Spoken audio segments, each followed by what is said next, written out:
Hello guys, Empuraan cinema ആകെ മൊത്തം വിവാദത്തിൽപ്പെട്ടിരിക്കുകയാണ്. ഒരു സിനിമാ വിവാദമാണോ, രാഷ്ട്രീയവും സിനിമയും കലർന്ന വിവാദമാണോ എന്നൊക്കെ നമുക്ക് പതിയെ അറിയാൻ പറ്റും.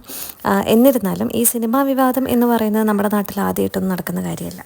എന്നാൽ എമ്പുരാൻ സിനിമയുടെ കാര്യത്തിൽ മെയിൻ നായകനും സംവിധായകനും തന്നെ ഇതിൽ ഖേദം പ്രകടിപ്പിച്ചെത്തിയിരിക്കുകയാണ്. ഈ അടുത്തിടയ്ക്ക് മോഹൻലാൽ ഫേസ്ബുക്കിലൂടെ പങ്കുവച്ച ഒരു പോസ്റ്റാണിത്.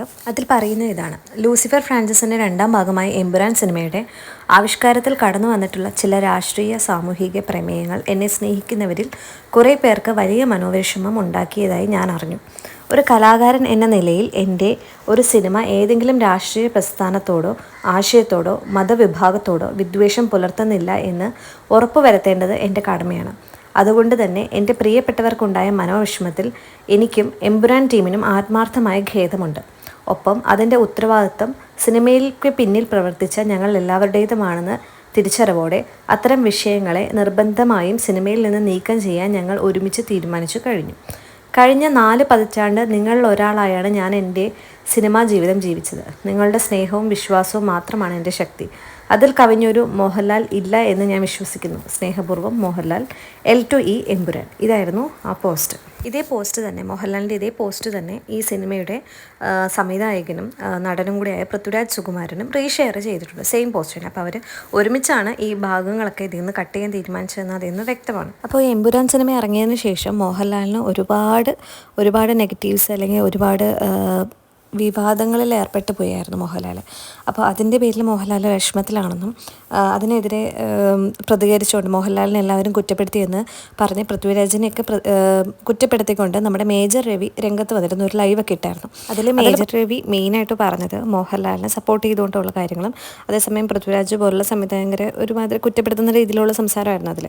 മോഹൻലാൽ ഈ സിനിമ കണ്ടിട്ടില്ലെന്നും, അതായത് സിനിമയ്ക്ക് മുന്നേ ഇതിൻ്റെ സ്ക്രിപ്റ്റ് കേട്ടതല്ലാതെ മോഹൻലാൽ സിനിമ കണ്ടിട്ടില്ലെന്നായിരുന്നു നമ്മുടെ മേജർ രവിയുടെ വാദം. പക്ഷേ നമുക്കറിയാം മോഹൻലാൽ ഈ പറഞ്ഞ പ്രൊമോഷൻസിനും കാര്യങ്ങൾക്കൊക്കെ നടക്കുന്ന സമയത്ത് തന്നെ മോഹൻലാൽ തന്നെ പറഞ്ഞിട്ടുണ്ട് താൻ ഈ സിനിമ കണ്ടിട്ടുണ്ടെന്ന്, അതിൻ്റെ പ്രിവ്യൂ കണ്ടതാണെന്നുള്ള കാര്യം വ്യക്തമായി പറഞ്ഞിട്ടുള്ളായിരുന്നു. പക്ഷേ ഇപ്പോൾ ഇങ്ങനത്തെ ഒരു സ്റ്റേജിൽ മേ ബി മോഹൻലാലിനെ പ്രൊട്ടക്റ്റ് ചെയ്യാൻ, മോഹൻലാലിനെതിരെ വരുന്ന ആ ഒരു വിമർശനങ്ങളെ തടയാൻ വേണ്ടിയിട്ട് പറഞ്ഞതായിരിക്കാം മേജർ രവി. പക്ഷേ അതൊരു മാതിരി പൃഥ്വിരാജിനെ കുറ്റപ്പെടുത്തുന്ന രീതിയിലായിരുന്നു. അപ്പോൾ അതിനെതിരെ നമ്മുടെ പൃഥ്വിരാജിൻ്റെ അമ്മയായ മല്ലിക സുകുമാരൻ രംഗത്ത് വന്നിട്ടുണ്ടായിരുന്നു.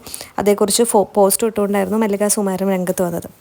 മല്ലിക സുകുമാരൻ്റെ പോസ്റ്റ് എങ്ങനെയായിരുന്നു: എമ്പുരാൻ എന്ന സിനിമയെക്കുറിച്ചുള്ള വിവാദം കഴിഞ്ഞ കുറച്ച് ദിവസങ്ങളായി ഞാൻ ശ്രദ്ധിക്കുകയായിരുന്നു. ഈ ചിത്രത്തിൻ്റെ സംവിധായകൻ എൻ്റെ മകൻ പൃഥ്വിരാജാണ് എന്നതിനപ്പുറം ചിത്രവുമായി ഒരു ബന്ധവും എനിക്കില്ല. അതുകൊണ്ട് തന്നെ വിവാദങ്ങളോട് പ്രതികരിക്കേണ്ട എന്ന നിലപാടിലായിരുന്നു ഞാൻ. എന്നാൽ എമ്പുരാൻ എടുത്തതിലൂടെ മോഹൻലാലിനെയും ആൻ്റണി പെരുമ്പാവൂർ ഉൾപ്പെടെയുള്ള നിർമ്മാതാക്കളെയും പൃഥ്വിരാജ് ചതിച്ചു എന്ന് ചിലർ മനഃപൂർവ്വം പ്രചാരണം നടത്തുകയും ചില മാധ്യമങ്ങൾ അത് ഏറ്റെടുക്കുകയാണ് ഇപ്പോൾ. ഈ സിനിമയുടെ അണിയറയിൽ എന്താണ് നടന്നതെന്ന് അറിയാവുന്ന എനിക്ക് പൃഥ്വിരാജിനെ ഒറ്റപ്പെടുത്തി ആക്രമിക്കാൻ ചിലർ ശ്രമിക്കുന്നതിൽ അങ്ങേയറ്റം വേദനയുണ്ട്. ഇത് ഒരു അമ്മയുടെ വേദനയാണ്. അത് തുറന്നു പറയുന്നതിൻ്റെ പേരിൽ ആരും എനിക്കെതിരെ ചന്ദ്രഹാസം ഇളക്കിയിട്ട് കാര്യമില്ല. പൃഥ്വിരാജ് തങ്ങളെ ചതിച്ച് എന്ന് മോഹൻലാലോ നിർമ്മാതാക്കളോ ഇതുവരെ പറഞ്ഞിട്ടില്ല. ഇനി പറയുമെന്ന് എനിക്ക് തോന്നുന്നില്ല. മോഹൻലാൽ എൻ്റെ കുഞ്ഞനുജനാണ്. കുട്ടിക്കാലം മുതൽ ലാലിനെ എനിക്കറിയാം. എന്നാൽ ലാലിൻ്റെയോ നിർമ്മാതാക്കളുടെ അറിവില്ലാതെ ചിലർ എൻ്റെ മകനെ ബലിയാടാക്കാൻ ശ്രമിക്കുന്നതിൽ അതീവ ദുഃഖമുണ്ട്. പൃഥ്വിരാജ് എന്ന സംവിധായകൻ ഈ പടവുമായി ബന്ധപ്പെട്ടവരെ എന്നല്ല, ഒരു പടവുമായി ബന്ധപ്പെട്ട ആരെയും ചതിച്ചിട്ടില്ല, ഇനി ചതിക്കുകയുമില്ല. എമ്പുരാൻ എന്ന സിനിമയ്ക്ക് എന്തെങ്കിലും പ്രശ്നമുണ്ടെന്ന് നിങ്ങൾക്ക് തോന്നുന്നുണ്ടെങ്കിൽ അതിന് ഈ കൂട്ടായ്മയിൽ ഉള്ള എല്ലാവർക്കും ഉത്തരവാദിത്തമുണ്ട്. അവർ എല്ലാവരും ഒന്നിച്ചിരുന്ന് തിരക്കഥ വായിച്ചിട്ടുണ്ട്. എടുക്കുന്ന രംഗങ്ങൾ അപ്പോൾ ഒന്നിച്ചിരുന്ന് കണ്ട് എല്ലാവരും ഓക്കെ പറഞ്ഞിട്ടുണ്ട്. എടുക്കുന്ന ഘട്ടത്തിൽ സീനുകളിൽ തിരുത്തണമെങ്കിൽ അതിനു വേണ്ടി എഴുത്തുകാരനായ മുരളി ഗോപി എപ്പോഴും സന്നദ്ധനാണ്. പിന്നെ എല്ലാം കഴിഞ്ഞ് സിനിമ ഇറങ്ങിയപ്പോൾ എങ്ങനെ അതിന് പൃഥ്വിരാജ് മാത്രം ഉത്തരവാദിയാകും? മാസങ്ങൾക്ക് മുമ്പ് ഒരു ദിവസം ഞാൻ മകനെ വിളിക്കുമ്പോൾ അവൻ ഗുജറാത്തിൽ ഷൂട്ടിങ്ങിലായിരുന്നു. ഞാൻ തിരക്കിലാണ് അമ്മ, ലാലേട്ടൻ വന്നിട്ടുണ്ട്, ഇതുവരെ എടുത്ത ഓരോ രംഗവും ലാലേട്ടനെ കാണിച്ചു കൊടുക്കണം, ആൻ്റണിയുമായി ചർച്ച ചെയ്യണം എന്നാണ് അവൻ പറഞ്ഞത്. ഇവർ രണ്ടുപേരും അറിയാതെ ഒരു ഷോട്ട് പോലും എമ്പുരാൻ എന്ന സിനിമയിൽ ഇല്ല എന്ന് ഞാൻ വ്യക്തമാക്കാൻ ഈ സിനിമയിലില്ല. തങ്ങൾ ഇതൊന്നും അറിഞ്ഞിട്ടില്ലെന്ന് അവർ രണ്ടുപേരും പറയുകയുമില്ല. പിന്നെ എന്തിനാണ് ഇവരുടെ കൂടെ നിൽക്കുന്നവർ എന്ന് അവകാശപ്പെടുന്ന ചിലർ തെറ്റിദ്ധാരണ പരത്തുന്നത് എന്ന് എനിക്ക് മനസ്സിലാകുന്നില്ല. മോഹൻലാലിനെയും ആൻ്റണിയെയും സുഖിപ്പിച്ചാൽ എന്തെങ്കിലും നേട്ടമുണ്ടാകാം എന്ന് അവർ കരുതുന്നുണ്ടാകാം.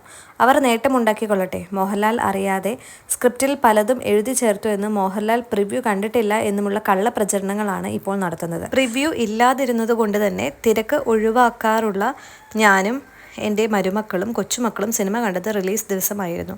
പിന്നെ എന്തിനാണ് നടക്കാത്ത പ്രിവ്യൂ മോഹൻലാൽ കണ്ടില്ലെന്ന് നുണ പ്രചരിക്കുന്നത്? പൃഥ്വിരാജിനെ ബലിയാടാക്കി എന്തെങ്കിലും നേട്ടമുണ്ടാക്കാമെന്ന ധാരണയുണ്ട്. ഞങ്ങൾക്ക് മനുഷ്യരെയല്ല ദൈവത്തെയാണ് ഭയം. ഈശ്വരനാണ് എന്നെയും എൻ്റെ കുഞ്ഞുങ്ങളെയും ഇതുവരെ നടത്തിയത്. അതുകൊണ്ട് തന്നെ എൻ്റെ കുഞ്ഞിനെ ഒറ്റപ്പെടുത്തി ആക്രമിക്കാൻ ശ്രമിക്കുന്നവരെ ഈശ്വരൻ വെറുതെ വിടുകയില്ല. അത് വേണ്ടായിരുന്നു മേജർ രവി എന്നാണ് എനിക്ക് മേജർ രവിയോടും പൃഥ്വിരാജിനെ വേട്ടയാടാൻ ശ്രമിക്കുന്ന മറ്റു ചിലരോടും പറയാനുള്ളത്. മേജർ രവി ഇത്തരം ഒരു പ്രതികരണം നടത്തിയത് ആർക്കു വേണ്ടിയായിരുന്നു? പൃഥ്വിരാജ് ചതിച്ചുവെന്ന് മോഹൻലാലോ ആൻ്റണിയോ ഒരിക്കലും പറയില്ല. പിന്നെ പൃഥ്വിരാജിനെ ഒറ്റപ്പെടുത്തുന്നത് കൊണ്ട് രവിക്ക് എന്തെങ്കിലും ഗുണമുണ്ടോ എന്ന് എനിക്കറിയില്ല. പട്ടാള ഗ്രൂപ്പിൽ ചിലതൊക്കെ വന്നതുകൊണ്ട് പ്രതികരിച്ചു എന്നാണ് മേജർ രവി എന്നോട് പറഞ്ഞത്. അതിന് എൻ്റെ മകൻ എന്ത് പിഴച്ചു? ആരൊക്കെയോ ഉണ്ടാക്കിയ കഥകൾ ആണ് ചിലരിലൂടെ ഇപ്പോൾ പുറത്തു വരുന്നത്. പൃഥ്വിരാജിനെ ഒറ്റക്കൊടുക്കാൻ ചില സംഘടനക്കാരും ആരാധകർ എന്ന പേരിൽ ചിലരും ഏതാനും വാർത്താ മാധ്യമങ്ങളും മത്സരിക്കുകയാണ്. ഇതിനിടെ പൃഥ്വിരാജിനെ പിന്തുണച്ച ഒരുപാട് പേരുണ്ട്. അവരെ ഞാൻ മറക്കുന്നില്ല. പാർട്ടിയുടെയോ ജാതി മത ചിന്തയുടെയോ മനുഷ്യനെ സ്നേഹിക്കേണ്ടത് എന്ന് പറഞ്ഞു കൊടുത്തിട്ടാണ് ഞാനും സുകുവേട്ടനും മക്കളെ വളർത്തിയത്. എല്ലാ രാഷ്ട്രീയ കക്ഷികളിലും സംഘടനകളിലും ബഹുമാനത്തോടെ മാത്രമേ ഞങ്ങൾ കണ്ടിട്ടുള്ളൂ. അങ്ങനെയുള്ള ചിലരാണ് കഴിഞ്ഞ കുറച്ച് ദിവസങ്ങളായി പൃഥ്വിരാജിനെ ഒറ്റപ്പെടുത്തി ആക്രമിച്ചുകൊണ്ടിരിക്കുന്നത്. ഇതിന് പിന്നിൽ ചില ചലച്ചിത്ര പ്രവർത്തകരും ഉണ്ടെന്ന സംശയം ഞങ്ങൾക്കുണ്ട്. എനിക്കോ മക്കൾക്കോ രാഷ്ട്രീയത്തിൻ്റെ പേരും പറഞ്ഞ് അധികാര കേന്ദ്രങ്ങളിൽ നിന്നോ പ്രസ്ഥാനങ്ങളിൽ നിന്നോ എന്തെങ്കിലും സ്ഥാനമാനങ്ങളോ അംഗീകാരങ്ങളോ പിടിച്ചു വാങ്ങാനും ഒരു അതിമോഹവും ഇല്ല.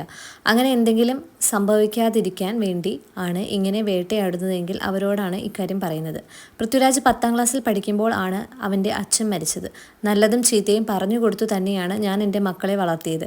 ഞങ്ങൾ രാഷ്ട്രീയം കൊണ്ട് ജീവിക്കുന്നവരല്ല. BJPയിലും കോൺഗ്രസിലും CPMലുമുള്ള നേതാക്കളുമായി ഞങ്ങൾക്ക് വളരെ നല്ല അടുപ്പമുണ്ട്. രാഷ്ട്രീയ സാഹചര്യങ്ങളിലൂടെ സമ്മർദ്ദം മൂലം ഇതിൽ ചില നേതാക്കൾക്ക് അഭിപ്രായം മാറ്റേണ്ടി വന്നേക്കാം. പക്ഷേ ഞങ്ങൾ അഭിപ്രായം മാറ്റുന്നവരോ അതിൻ്റെ പേരിൽ സ്നേഹ ബഹുമാനങ്ങൾ വേണ്ടെന്ന് വെക്കുന്നവരോ അല്ല. വേട്ടയാടുന്നവരോട് എനിക്ക് ഒന്നേ പറയാനുള്ളൂ. എൻ്റെ ഒരു തുള്ളി കണ്ണീരിന് ഒരു ജന്മം മുഴുവൻ അവർ ഈശ്വരന് മുന്നിൽ മാപ്പ് പറയേണ്ടി വരും. ചെയ്യാത്ത കുറ്റങ്ങൾ ചെയ്തുവെന്ന് ആരും പറയാൻ പാടില്ല. 70 വയസ്സ് കഴിഞ്ഞ ഒരു അമ്മ എന്ന നിലയിൽ ഞാൻ പറയുന്നത് സത്യമാണെന്ന് ഇവിടുത്തെ ജനങ്ങൾ മനസ്സിലാക്കണം. ഇനി മാധ്യമപ്രവർത്തകരോട് 2 വാക്ക്. പൃഥ്വിരാജ് സെൻസർ ബോർഡിൽ പോയി എൻ്റെ പടത്തിൽ മാറ്റം വരുത്തരുതേ എന്ന് കരഞ്ഞു പറഞ്ഞു എന്ന് വിവരക്കേട് കഴിഞ്ഞ ദിവസം ഒരു മാധ്യമപ്രവർത്തക പറയുന്നത് കേട്ടു. സെൻസറിങ് സമയത്ത് പൃഥ്വിരാജ് അവിടെ ഉണ്ടായിരുന്നു അത്രേ. പടം സെൻസർ ചെയ്യുമ്പോൾ സംശയങ്ങൾ ഉണ്ടായാൽ തീർത്തു കൊടുക്കാൻ സംവിധായകനോ നിർമ്മാതാവോ സ്ഥലത്ത് ഉണ്ടാവണം എന്നാണ് ചട്ടം. ഇതൊന്നും ഇവർക്ക് അറിഞ്ഞുകൂടെ? അടിക്കടി അഭിപ്രായം പറയുന്ന മന്ദബുദ്ധി ആണോ പൃഥ്വിരാജ് എന്ന് മറ്റൊരു ചാനൽ അവതാരക കഴിഞ്ഞ ദിവസം ചോദിക്കുന്നത് കേട്ടു. ആ വാക്ക് ഇങ്ങനെ പരസ്യമായി ഉപയോഗിക്കുന്നത് തന്നെ തെറ്റാണ്. അടിക്കടി ചാനലിൽ നിന്ന് ചാനലിലേക്ക് ചാടിക്കളിക്കുന്ന ചില മാധ്യമ പ്രവർത്തകരെ പോലെ അഭിപ്രായം മാറ്റുന്നവരല്ല പൃഥ്വിരാജ് എന്ന് മാത്രം പറഞ്ഞുകൊള്ളട്ടെ. പ്രിയപ്പെട്ട വിവിധ രാഷ്ട്രീയ കുടുംബാംഗങ്ങളെ, പൃഥ്വിരാജ് ആരുടെയും വ്യക്തിപരമായ രാഷ്ട്രീയ നിലപാടുകൾക്ക് ഒരിക്കലും എതിരല്ല. സത്യമേവ ജയതേ. ഇതായിരുന്നു മല്ലിക സുകുമാരൻ ഇട്ടിരുന്ന പോസ്റ്റ്. അതിൽ വളരെ വികാര നിർഭയമായിട്ടാണ് മല്ലിക പോസ്റ്റ് ഇട്ടിരിക്കുന്നത്. അതായത് പൃഥ്വിരാജിനെ എല്ലാവരും ഒറ്റപ്പെടുത്തി ഈ മേജർ രവി വന്ന് ലൈവിൽ പറഞ്ഞ കാര്യങ്ങൾ പൃഥ്വിരാജിന് എതിരായിട്ടായിരുന്നു. അതായത് നിർമ്മാതാവായ ആൻ്റണി പെരുമ്പാവൂരും മോഹൻലാലും ഒന്നും അറിയാതെയാണ് പല സീനുകളും ഷൂട്ട് ചെയ്തത്, അല്ലെങ്കിൽ ഇതാണ് സംഭവിച്ചതെന്ന് അവർക്ക് മനസ്സിലായിട്ടില്ല എന്നുള്ള രീതിയിലായിരുന്നു മേജർ രവി പറഞ്ഞത്. പക്ഷേ അതല്ല സത്യം. എല്ലാവരും അറിഞ്ഞുകൊണ്ട് തന്നെയാണ് എല്ലാ സീനുകളും ഷൂട്ട് ചെയ്തതെന്ന് മല്ലിക സുകുമാരൻ വ്യക്തമാക്കുന്നുണ്ട്. പക്ഷേ ഇതിന് പിന്നീട് പ്രതികരണമായിട്ട് നമ്മുടെ പൃഥ്വിരാജ് മോഹൻലാലും ഒന്നും എത്തിയിട്ടില്ല. എന്നിരുന്നാലും ഇങ്ങനെ പ്രശ്നങ്ങൾ നടന്നുകൊണ്ടിരിക്കുമ്പോൾ നമ്മുടെ സിനിമയുടെ ഭാഗങ്ങളൊക്കെ കട്ട് ചെയ്യുകയാണ്. പക്ഷേ അതിനോട് എനിക്ക് വലിയ യോജിപ്പൊന്നുമില്ല. കാരണം ഒരു സിനിമയായി തന്നെ കാണാൻ പറ്റണം. അതിലിപ്പം രാഷ്ട്രീയവും അല്ലാത്ത കാര്യങ്ങളും പലതും പറയുന്നുണ്ടാകും. അത് സിനിമയുടെ സെൻസിൽ നമ്മൾ പല സിനിമകളിലും കാണാറുള്ളതല്ല. സിനിമയുടെ സെൻസിൽ മാത്രം എടുത്തു കഴിഞ്ഞാൽ അതൊരു പ്രശ്നം ഉണ്ടാകുന്നില്ല. ഇത് പല രാഷ്ട്രീയ പാർട്ടികൾക്കും കൊള്ളുന്നത് അതിലെന്തോ അപാകതയുള്ളതുകൊണ്ട് തന്നെയാണെന്ന് നമുക്ക് മനസ്സിലാക്കാം അല്ലേ. അപ്പം എന്നിരുന്നാലും എന്തിൻ്റെ പ്രഷറിലാണെങ്കിലും ഷൂട്ട് ചെയ്ത സിനിമയിലെ ഇത്രയും ഭാഗങ്ങൾ വെട്ടിച്ചുരുക്കുന്നതിനോട് എനിക്ക് തീരെ യോജിക്കാൻ സാധിക്കുന്നില്ല. കാരണം അത് അങ്ങനെ തന്നെ കാണിക്കണമായിരുന്നു. പക്ഷേ ഇനിയിപ്പം അവരുടെ തീരുമാനമാണ്. പക്ഷേ എനിക്കുള്ളൊരു ക്വസ്റ്റ്യൻ എന്താണെന്ന് പറഞ്ഞാൽ, ഇങ്ങനെയൊരു കാര്യങ്ങളൊക്കെ ഈ സിനിമയിൽ പറയുമ്പോൾ തീർച്ചയായും ഇത് വിവാദങ്ങൾ സൃഷ്ടിക്കുമെന്ന് മനസ്സിലാക്കിക്കൊണ്ട് തന്നെ ആയിരിക്കാം ചിലപ്പോൾ ഇവർ ഷൂട്ട് ചെയ്തിരിക്കുക. അപ്പം ഇങ്ങനെ ഒരു രാഷ്ട്രീയ പാർട്ടിനെ കുറിച്ചുള്ള കാര്യങ്ങളൊക്കെ അവർക്ക് കൊള്ളുമെന്ന് തന്നെ മനസ്സിലായിട്ടുണ്ടാകും, തീർച്ചയായും മനസ്സിലായിട്ടുണ്ടാകും. അപ്പോൾ ഒന്നെങ്കിൽ ഇത് ഇൻ്റർനാഷണൽ ലെവലിൽ വിവാദങ്ങൾ ശ്രദ്ധ നേടാൻ വേണ്ടിയിട്ട് തന്നെ അവർ മനഃപൂർവ്വം ഇങ്ങനെ ചെയ്തതാവാം. അതിന് പോസിബിലിറ്റി വളരെ കുറവാണ്. അല്ലെങ്കിൽ അവർ സത്യത്തിൻ്റെതായ രീതിയിൽ തന്നെ തുറന്നു പറഞ്ഞതാവാം. രണ്ടിനും സാധ്യതയുണ്ട്. ഞാൻ ജസ്റ്റ് ഒരു പോസിബിലിറ്റി പറഞ്ഞു എന്ന് മാത്രം. പിന്നെ ഒരു കാര്യം ശ്രദ്ധിക്കേണ്ടത്, ഇതിൽ നമ്മുടെ തിരക്കഥാകൃത്ത് മുരളി ഗോപി ഒരു പ്രതികരണവുമായി വന്നിട്ടുണ്ടായിരുന്നില്ല. ആൾക്കിതിൽ ഇത് മാറ്റുന്നതിനോടോ ഇതിനോടൊന്നും വലിയ യോജിപ്പുണ്ടെന്ന് എനിക്ക് മനസ്സിലാവുന്നില്ല. എന്താണേലും ഇവർക്കെല്ലാവർക്കും ഈ കഥ ഇങ്ങനെയൊരു പ്രശ്നം ഉണ്ടാവുമെന്ന് നേരത്തെ തോന്നിയിട്ടുണ്ടാവാൻ സാധ്യതയുണ്ട്. പക്ഷേ ഇത് മേ ബി ഇപ്പം ഇങ്ങനെ ഒരു ഇൻ്റർനാഷണൽ ഒരു വിവാദമായതുകൊണ്ട് ഒരുപാട് ശ്രദ്ധ നേടി, ഒരുപാട് പ്രൊമോഷൻ കിട്ടി. അങ്ങനെ 200 കോടിയൊക്കെ കടന്ന് നമ്മുടെ എമ്പുരാൻ എമ്പുരാൻ പോയിരിക്കുകയാണ്. അപ്പം പക്ഷേ ഇനി വെട്ടിക്കുറച്ച് കഴിഞ്ഞതിന് മുന്നേ എല്ലാവരും കാണാൻ വേണ്ടിയുള്ള തിരക്കിലാണ് അല്ലേ. ആ സീനൊക്കെ വെട്ടുന്നതിന് മുന്നേ തന്നെ പോയി കാണണം, അതോടെ തന്നെ കാണണം എന്നും പറഞ്ഞ് ഭയങ്കര ഹൗസ്ഫുള്ളായിട്ട് ഓടിക്കൊണ്ടിരിക്കുകയാണ്. എന്തായാലും അടിപൊളിയായിട്ട് നടക്കട്ടെ, സത്യമായിട്ട് തന്നെ പോട്ടെ. നമ്മളൊരു പാർട്ടീനെ അനുകൂലിക്കാനോ അല്ലെങ്കിൽ അതിനെ മോശമായി പറയാനോ ഒന്നുമല്ല ആഗ്രഹിക്കുന്നത്. പക്ഷേ എന്തെങ്കിലും സത്യം ഉണ്ടെങ്കിൽ അത് കൊള്ളേണ്ടവർക്ക് കൊള്ളിട്ടുണ്ടാവാം, അതുകൊണ്ടായിരിക്കാം. അല്ലെങ്കിൽ വെറുതെ ഒരു സിനിമയുടെ പേരിൽ പോയിട്ട് ഇങ്ങനെയൊക്കെ ഒരു പ്രശ്നങ്ങളോ അല്ലെങ്കിൽ ഇങ്ങനെയൊരു പ്രഷർ അവർക്ക് കൊടുത്ത് ഈ സിനിമയുടെ ഭാഗങ്ങൾ വെട്ടിച്ചുരുക്കേണ്ട ഒരു ആവശ്യമുണ്ടായിരുന്നു, അത് നമ്മൾ ആലോചിക്കേണ്ടിയിരിക്കുന്നു. എന്താണ് നിങ്ങളുടെ അഭിപ്രായം എന്ന് ഓക്കെ പറയുക. Okay, bye bye, Tata.